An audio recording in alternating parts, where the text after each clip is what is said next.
A Jogada. Sabedoria dos jogos para jovens visionários. Rodrigo Arantes.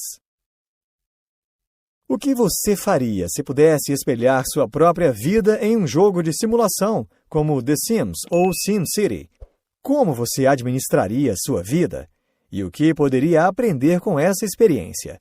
Se você já jogou esses jogos, pode ter percebido algumas diferenças entre você e o seu personagem no jogo. Na vida real, você é uma pessoa desorganizada, mas no jogo é organizado. Na vida real, é uma pessoa tímida e no jogo, uma pessoa de atitude. Com base em seus estudos, o autor mostra como os jogos podem influenciar nossa vida e como os desafios e circunstâncias presentes em jogos de RPG podem nos ajudar a tomar decisões importantes, bem como auxiliar no desenvolvimento de habilidades e na melhora do seu foco. O jogo da vida, o maior jogo circunstancial. Desde quando nascemos até certa idade, tudo é uma página em branco para nós. Estamos sempre aprendendo algo novo, e as coisas mais simples são o suficiente para nos divertir. A curiosidade desperta em nós um mundo enorme e desconhecido. Não há pensamentos e nem opiniões.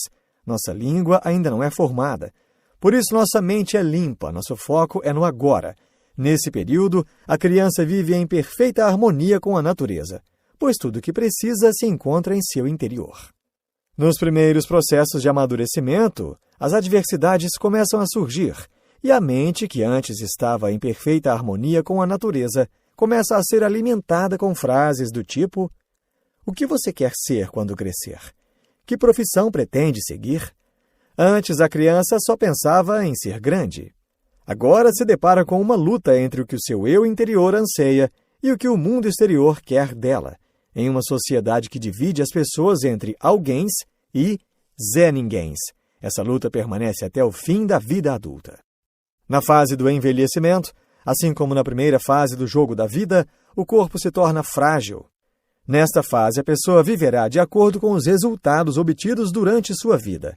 Pode ser que ela viva uma vida tranquila, em paz e conforto, tanto no mundo interior quanto no mundo exterior. Ou uma velhice de riqueza exterior e desconforto na vida interior. E, na pior das hipóteses, desconforto na vida exterior e interior, consequência de escolhas ruins na fase anterior da vida. O que é um jogo? Segundo o autor, a melhor definição de jogo é que se trata de um universo imaginário com fronteiras de espaço e tempo definidas, habitado por artefatos e estruturas simbólicas, que funcionam como representantes de interações com o mundo real.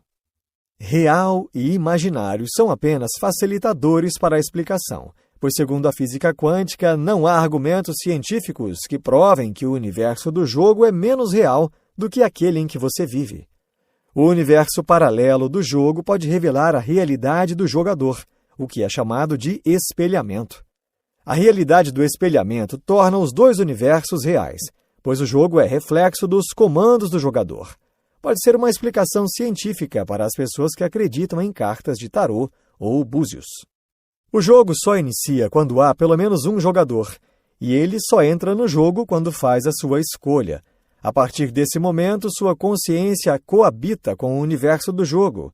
O jogador sabe que o que define o seu progresso são suas jogadas. E a proposta é vencer os desafios do jogo de modo a gerar um score, pontuação. Quando o jogador usa suas habilidades e vence os desafios do jogo, ele alcança um status dentro da partida. Quando falha, ele não ganha nada ou pode receber uma punição, reduzindo seu score e, consequentemente, seu status dentro do jogo. Mesmo tendo sucesso ou fracasso, o jogador adquire experiência, o que contribui para o desenvolvimento de habilidades, pelo simples fato de ter jogado. Dentre todos os elementos que te levam a jogar um jogo, o propósito é o mais importante de todos. É o porquê, o motivo e a razão de se jogar um jogo. É o propósito que atribui significado ao jogo. Sem isso, ele se torna chato com o tempo e insignificante. Autossuperação, mudança de status, corrupção e trapaça. O resultado do jogo é consequência da disposição do jogador em vencer os seus próprios limites. Jogar envolve adquirir habilidades e aprimoramento, além de autossuperação contínua. E isso promove uma mudança de status. De um homem comum, a pessoa acaba se tornando um nobre, e nesse período passa por diversas transformações, até atingir o seu propósito. Pode ocorrer também que o jogador não consiga atingir seus objetivos ou tenha preguiça de encarar os processos para atingir o propósito. Isso o leva a buscar caminhos mais fáceis e a cometer trapaça, de modo que a corrupção é fixada em seu interior. Até aqui é possível compreender em teoria como um jogo funciona, e com base nisso é possível analisar qualquer circunstância onde haja um tomador de decisões, a meta e o desejo de realizá-la. Jogos colaborativos, competitivos e sabotativos. A teoria dos jogos nos ajuda a compreender melhor as interações humanas e como os indivíduos agem diante de uma situação em que há mais de uma opção de decisão para tomar. Portanto, a teoria dos jogos consiste em 4 possibilidades. 1. Ganha-ganha. 2. Perde-ganha. 3. Ganha-perde. 4. Perde-perde. Seja para benefício próprio ou não, as pessoas tendem a encontrar o equilíbrio, gerando benefício mútuo ou sabotagem mútua, e o desequilíbrio é distribuído de forma desigual de acordo com as regras do jogo. Tratando-se de jogos colaborativos envolvendo o quadrante 1, ganha-ganha, temos o exemplo dos jogos de RPG. No RPG, os jogadores colaboram entre si para a criação de mundos imaginários. E neste, raramente há ganhadores ou perdedores. Esses e outros jogos colaborativos não possuem uma meta pré-estabelecida, pois a jornada é aquilo que ele estabelecer como meta no decorrer do jogo. Os jogos sabotativos, quadrante 4, são jogos perde-perde, onde não há nenhuma ordem e o caos predomina. Sun Tzu, em seu livro A Arte da Guerra, mostra que o propósito da guerra é trazer paz, porém, qualquer que seja o resultado, sempre há o empobrecimento do país. Portanto, os jogos sabotativos são caracterizados pelo caos que causam sem controle, até pelo próprio jogador. Os jogos competitivos envolvem os quadrantes 2 e 3. São uma mistura dos quadrantes anteriores, em que há possibilidade de sabotagem, pois há conflito entre os jogadores, mas também há um consenso entre todos sobre a necessidade de estabelecer regras para controlar os conflitos. E nesse compromisso com outros jogadores e a necessidade de seguir regras, surgem os jogos competitivos. Esses, por meio de ranqueamento ou mérito, dividem o status dos jogadores. Alguns possuem grande status e reconhecimento, outros perdem e não possuem nenhum status. A Grécia Antiga utilizou de regras a fim de promover a paz, criando os Jogos Olímpicos. Nos dias de hoje, o estabelecimento de regras é o que permite o livre comércio e a economia globalizada. Por que espelhar a sua vida num jogo circunstancial? Espelhar sua visão em um jogo pode te ajudar a expandir a sua visão superior dos seus sistemas e, assim, avaliar suas escolhas e respectivas consequências. Fica mais fácil, assim, fazer testes e implementar novidades em sua rotina. Isso pode te ajudar a descobrir novas formas de, por exemplo, cortar gastos e obter mais renda, e também ter mais tempo livre e qualidade de vida. Num primeiro momento, a ideia de aprimorar o seu sistema parece muito boa para você e para muitas outras pessoas, mas há situações em que um aprimoramento não é o suficiente.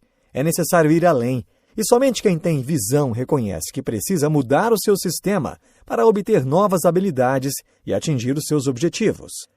E, principalmente, libertar-se do trabalho que conhecemos hoje usando nosso ócio criativo, termo utilizado pelo sociólogo italiano Domenico De Masi para chamar a coexistência do trabalho, com o qual produzimos riqueza, do estudo, com o qual produzimos conhecimento, e do divertimento, com o qual produzimos bem-estar. Para viver do seu ócio criativo é preciso aprender a gerar valor a outras pessoas, a fim de que a retribuição pelo valor gerado sustente o ócio criativo por muitos e muitos anos. A fim de que a retribuição pelo valor gerado sustente o ócio criativo por muitos e muitos anos. Hoje em dia, as ferramentas para desenvolver o seu ócio criativo são vastas. Com uma boa criatividade, estudo e uma conexão à internet, É possível tornar os seus talentos ou habilidades em um negócio sustentável. Portanto, o espelhamento de sua vida em um jogo é como iniciar um jogo de RPG ou do tipo The Sims. Você começa criando seu personagem e depois precisa criar algo em torno dele. Self-coaching, o jogo e seus segredos. Certa vez, Michelangelo foi perguntado sobre como ele conseguia esculpir suas obras com tamanha precisão, e sua resposta foi: em cada bloco de mármore vejo uma estátua. Vejo-a tão claramente como se estivesse na minha frente, moldada e perfeita na pose e no efeito. Tenho apenas de desbastar as paredes brutas que aprisionam a adorável aparição para revelá-la a outros olhos como os meus já veem. A liberação da visão com a matriz espelho ocorre de forma parecida. Consiste em uma análise anti-problema, ao invés de se concentrar em como resolver o problema. Você se pergunta o porquê de ainda não tê-lo resolvido. Assim, você elimina tudo aquilo que te impede de realizar algo, focando na solução. A matriz espelho permite que sua visão esteja à frente dos demais e te permite ver obras concretas e bem esculpidas, que os outros consideram apenas um bloco de pedra. Isso é ser visionário. Steve Jobs, Mark Zuckerberg, Bill Gates e vários outros que triunfaram na revolução tecnológica eram visionários. Não só sonharam, mas tinham o que era preciso para tornar os seus sonhos realidade: conhecimento, desenvolvimento de novas habilidades e ações a serem tomadas para obter os recursos necessários para a realização de seu sonho. Esses visionários obtiveram êxito por seus talentos naturais, mas é possível obter êxito jogando e usando a matriz espelho para desenvolver o seu talento. Para muitos isso pode parecer loucura, mas sabemos que são os visionários que mudam o mundo. Eles inventam, eles imaginam, eles curam. Enquanto alguns os veem como loucos, nós os vemos como gênios. Porque as pessoas que são loucas o suficiente para achar que podem mudar o mundo são as que de fato mudam. Steve Jobs. Um visionário irá enfrentar muitas dificuldades pelo caminho. Sofrerá traições de amigos e colegas, será chamado de louco por aqueles que não acreditam em sua visão. Mesmo em meio a tantas provocações, ele não pode desistir e sim se fortalecer ainda mais nesses momentos, pois o poder interior só é manifestado quando exteriormente tudo estiver contra você. Tempo. No jogo, o tempo é uma grandeza variável. Não existe relação entre o tempo simbólico e o cronológico. No pôquer ou no xadrez, o jogo só avança depois que os jogadores tomam suas decisões. Do mesmo modo, o planejamento de uma jogada pode demorar anos ou momentos, mas há situações em que o tempo avança, mesmo que o jogador não tenha tomado uma decisão. Isso quando há prazos envolvidos. Cada ciclo na matriz envolve 4 fatores importantes durante sua jornada: planejamento, preparação, ação e apreciação. Cada um desses fatores ocorre em um tempo diferente. E cada processo requer sacrifícios que podem não ser tão aceitáveis para você, mas são necessários para a conclusão da sua jogada. E cada vez que você passa por esses 4 processos, você evolui e desenvolve novas habilidades, o que permite um upgrade em seu status. Isso te traz experiência e confiança para planejar novas jogadas e aumentar o seu potencial para realizar ações mais ousadas. É difícil prever com exatidão em qual ciclo cada um de nós está. Isso depende exclusivamente do que nossa consciência está tratando no agora. O propósito prático da matriz é de fazer com que as distrações no dia a dia não te façam esquecer quem você é, pois é o que acontece com grandes homens que chegam ao topo, mas são corrompidos pelo poder, vaidade e arrogância, e por isso acabam traindo os valores que constituem sua identidade. E assim, são derrubados pelo próprio ego. Transcendência de modelos mentais. É como no dito popular: quem cresce não são as pessoas, e sim os brinquedos, se tornando cada vez mais poderosos e os jogos cada vez mais sérios, e as consequências mais reais. Mas essa transcendência mental não ocorre somente durante a infância. Os adultos também passam por esse ciclo de aprendizado. Jogar é aprender, e aprender envolve esforço para desenvolver maestria sobre determinado conhecimento. Quando sua capacidade de aprender constantemente é desenvolvida, você atinge a maestria, proporcionando uma mudança de status. Você se torna um mestre. Diferente de um jogador normal, o propósito do mestre não é a vitória, pois ele já superou os limites impostos pelo jogo. Seu propósito consiste em mostrar o quanto é singular. Os mestres não deixam produtos ou trabalhos, coisas que se desfazem com o tempo. Eles deixam uma obra. Isso é o seu legado, que transcende as barreiras do espaço e tempo. O jogo do espelho. Para se obter maestria no jogo do espelho, é necessário olhar profundamente para dentro de si. Autoconhecimento envolve também analisar a sua trajetória até o presente momento e avaliar como cada circunstância e acontecimento permitiram que suas realizações fossem possíveis. Com isso, você percebe que nenhum planejamento ocorre 100% como esperado. O inusitado sempre estará presente e, para lidar com isso, o jogador precisa ter presença de espírito e estar conectado com seus valores, para que não perca o foco do seu propósito e acabe traindo a si mesmo. O jogo do espelhamento gera reflexão e estimula a ação. É importante que cada um defina seu estilo de jogo e adote as melhores estratégias para alcançar os seus objetivos e descobrir o seu propósito, revelando assim sua própria singularidade. A recompensa é o que se aprende com esse desafio. Aprender e aprender gera maestria. Olhe-se tão profundamente a ponto de ver o seu reflexo olhando para dentro de você. Insights. O resultado do jogo é consequência da disposição do jogador em vencer os seus próprios limites. O poder interior só é manifestado quando, exteriormente, tudo estiver contra você. Para viver do seu ócio criativo, é preciso aprender a gerar valor a outras pessoas, a fim de que a retribuição pelo valor gerado sustente o ócio criativo por muitos e muitos anos. Jogar é aprender, e aprender envolve esforço para desenvolver maestria sobre determinado conhecimento.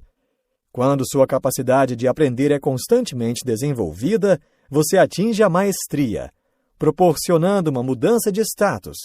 Você se torna um mestre. Neste livro, você aprendeu que não dá para fugir da influência que os jogos têm em nosso dia a dia, ainda mais com a revolução tecnológica que está ocorrendo. Alguns tipos de jogos podem gerar em você reflexões positivas, especialmente aqueles que simulam situações do seu dia a dia, ou envolvem determinadas estratégias que podem ser aplicáveis em várias áreas de sua vida. Portanto, estabelecer uma estratégia de jogo para a vida pode te ajudar a ter mais clareza de seu propósito neste mundo e as atitudes que precisa tomar para sua realização.